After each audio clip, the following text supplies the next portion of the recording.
Glen Zipper is an Oscar-winning producer who's teamed up with Netflix for his next big project, Dogs. The 6-episode DOCUSERIES follows six incredible stories from across the globe and celebrates the deep emotional bonds between people and their beloved four-legged best friends. Let's take a look. غني شوي. غني برافو. You guys are getting ready to start on a journey that very few people ever get to see. My dog Zeus is trapped in Syria. I have to get him here. Sin da piccolo Ice è stato il mio compagno. Ice è il centro della nostra famiglia. Service dogs have been around for decades. So much of it depends on that match between the child and the dog. Cada perro debería de tener su casa. I think we're just scraping the surface of what dogs can really do. Good job! I've been a groomer for 22 years. I put my heart and soul into it. It can be lonely to have the disability. We're hoping he'll be her best friend. I think he's telling us how much he loves us. Senti cosa dice lei. We needed him as much as he needed us. She is my daughter. I love her.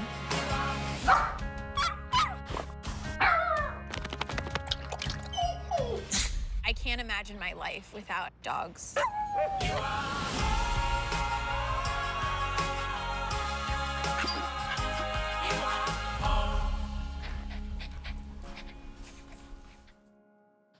Everyone, please give a warm BUILD Brunch welcome to Glen Zipper. Glen, thank you so much for being here, and thank you so much for making this wonderful series that we cannot wait to watch. But can you tell us a little bit about it and how it came to be? My whole story, I'm a dedicated documentary producer, and I wasn't always a documentary producer. I actually was a criminal prosecutor right across the river here in Hudson County. And I had the good fortune one day to come across a stray pit bull puppy on the street, and which then brought me to the animal shelter. And I'd never been in an animal shelter in my life. And I was immediately confronted by floor-to-ceiling dogs and cats and other homeless animals. And the plight that they were facing was something that I had never considered before. And I think it was in a matter of weeks I had turned in my badge and I started volunteering at the animal shelter. And something funny happened in that year working at the animal shelter was I was actually happy for the first time in my adult life. And I said, well, I really want to feel this way for the rest of my life. And what I'd always wanted to do was be a storyteller. So that chance encounter with that dog, which became my dog named Anthony, changed my entire path. And we got in my truck and we drove from New Jersey to Los Angeles. And I didn't know anyone. And then we went down that path for the last 15 years. And eventually we found some success. At some point, I got a job. Someone offered me a job working as a documentary producer, and I learned the ropes. And a film came in one day that he didn't want to make, my boss. So I said, well, I'm going to make this one myself, and I'm going to hire you to produce it with me. And that film won the Oscar for Best Documentary. Wow. What an incredible story.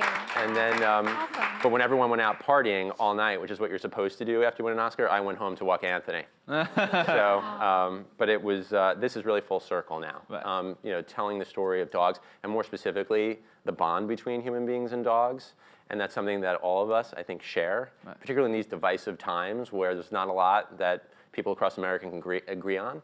And so we were just talking, if you're having your Thanksgiving dinner and you're arguing over politics, maybe just stop and watch Netflix, right, and watch these stories, and I think everybody can agree on that. Yeah. And beyond unifying nationally, this series goes across the globe to Japan, Syria, Costa Rica, Italy, and the US, of course. So how difficult it was to find these stories to tell and then actually execute the filming and the whole process? It was challenging, but we had a really strong team of story casting agents. Those actually exist. People go out and find documentary stories. Francine Daw and Matt Shelley. And they came back with, I think we worked really hard to boil them down, and when they were done boiling them down, we still had 40. Right. And then we said, well, okay, well, let's figure out a device to winnow this down even further. And we said, let's first and foremost concentrate on the bond. If it's just a dog doing something cute or funny or endearing, that's not enough. There has to be a strong bond between dogs and human beings. And so when we did that, that winnowed it down a bit. And then we said, well, another criteria we need to have is diversity.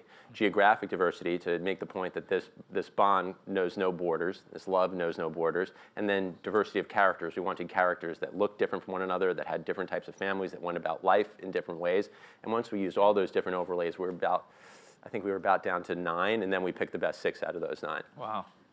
Wow. Were you dealing specifically just with the owners, or did these dogs have like agents? Because I know there are famous dogs now. No, these aren't like show dogs. These are real dogs that everyday people have, and a lot of them weren't accustomed to having cameras in their life, but they trusted us and our filmmakers. And we had a really amazing team of documentary filmmakers, a dream team of documentary filmmakers working. It's like everyone who directed an episode has either won an Oscar, been nominated for an Oscar, or won an Emmy. Wow. And so these filmmakers are really good just disappearing into the scenery, and they're in a very small footprint. And so after a while, our characters forgot they were there, and they just behaved as they normally would and would go about their lives.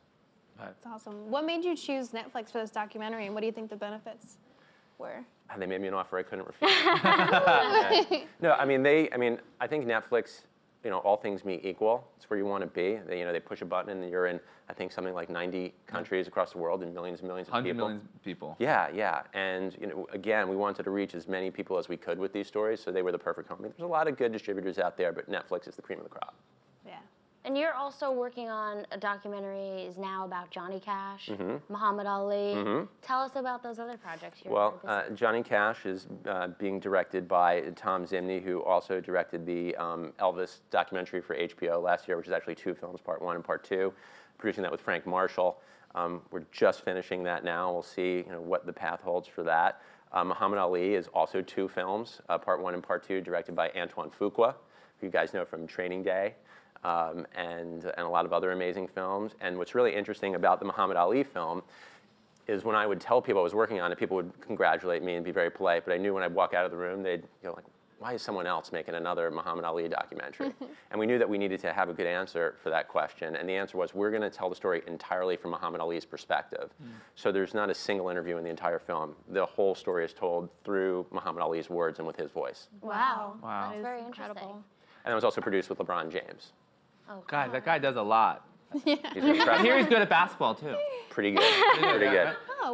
And back to dogs. I was reading the press release of it. What I think is so interesting that, yes, it's about the dogs, but it's also really about the owners. So for people who aren't crazy animal lovers or don't love dogs, I don't know what psychopaths out there who you are, but I think you could watch this the series and be like, it's about like humanity and stories and right. Absolutely. I mean, I think the key ingredients, whether it's a documentary or a scripted film, are characters that you're invested in who go on a journey with stakes, and then those stakes are paid off. And every one of our stories does that in different ways. And that's why I think even if you're not a huge dog lover, you can watch these stories and really enjoy them. And can you preview a bit of what the stories that you follow are? No. I'm just kidding. Yeah. Cool. We're done. Well, episode 1 is about a young lady who has a very rare form of epilepsy where she has seizures potentially every few minutes. And she's also at risk of having grand mal seizures that can stop her breathing. So her parents are basically held hostage by her condition. They always have to be with her. They go to school with her. They sleep on the floor of her bedroom. Wow. And they bring a dog into the girl's life to not only be her friend, but also warn them when these seizures are going to come, so they have a partner in taking care of her. Right. And it completely changes their life. Episode 2, we have a young man from Syria who was drafted into the army, and he, of course, doesn't want to go into the army because he's very likely to get killed. So he has to escape ultimately to Germany, but he can't bring his dog with him. And it's the story of trying to reunite him with that dog. And I'm not going to tell you what happens. Hopefully it all turns out okay. Episode 3 is a story that takes place in Lake Como, Italy, which is a beautiful village. I think that George Clooney has made famous. Yes, he's not in the episode, sadly, but maybe if we have a season 2, we'll invite him. It's a family that runs a family-owned restaurant, and the patriarch of the family is a fisherman, and the dog is his partner. And it's a story about how this dog is part of that family, and also how he's a working dog and a fisherman himself. Episode 4 is called Scissors Down, which is about the really high-end competitive grooming world. And Kenichi, our main character, he actually makes art from dog grooming, and it's absolutely. And he comes to America to be in an American dog competition in Pasadena, and they just don't get him or his art, but it's absolutely stunning what he does. Episode 5 was directed by Dan. I should say who directed all the episodes. Heidi Ewing directed the first episode, Academy Award nominee. Episode 2, Amy Berg, my partner on this series. She's an Academy Award nominee. Episode 3, Richard Hankin, who worked on The Jinx, and he's an Emmy Award winner. Episode 4 is Roger Ross Williams from Life Animated, Academy Award winner. In that episode, we talked about dog grooming. Episode 5, Dan Lindsay and TJ Martin, Academy Award winners. All these Academy Yes. Awards. Yes. Those are the filmmakers that we made Undefeated with, and that's the film that we had won the Oscar on together. That episode takes place in Costa Rica, Territorio de Zaguates, 1,200 dogs just running free. Wow. But it's not, if you look at it from a distance, it seems like a paradise, but there's actually a lot of challenges that need to be surmounted, and there's a lot of debate as to whether or not the territory is a good thing or a bad thing. I think by the end of the episode, a lot of people are going to come down the side of it being a really good thing, but it's not that simple. And then the last episode, also directed by Amy Berg, is called Second Chances, which involves a rescue organization based out of New York called Hearts and Bones. And they go down to the South to rescue dogs that would otherwise be euthanized in the shelters down south and bring them to New York.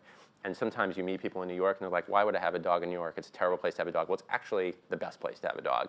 And the episode makes that case. Wow. Interesting. Like you said, a really diverse range of stories. I'm really excited to watch this. Glenn, thank you so much for being here. Really. Thank you, everybody.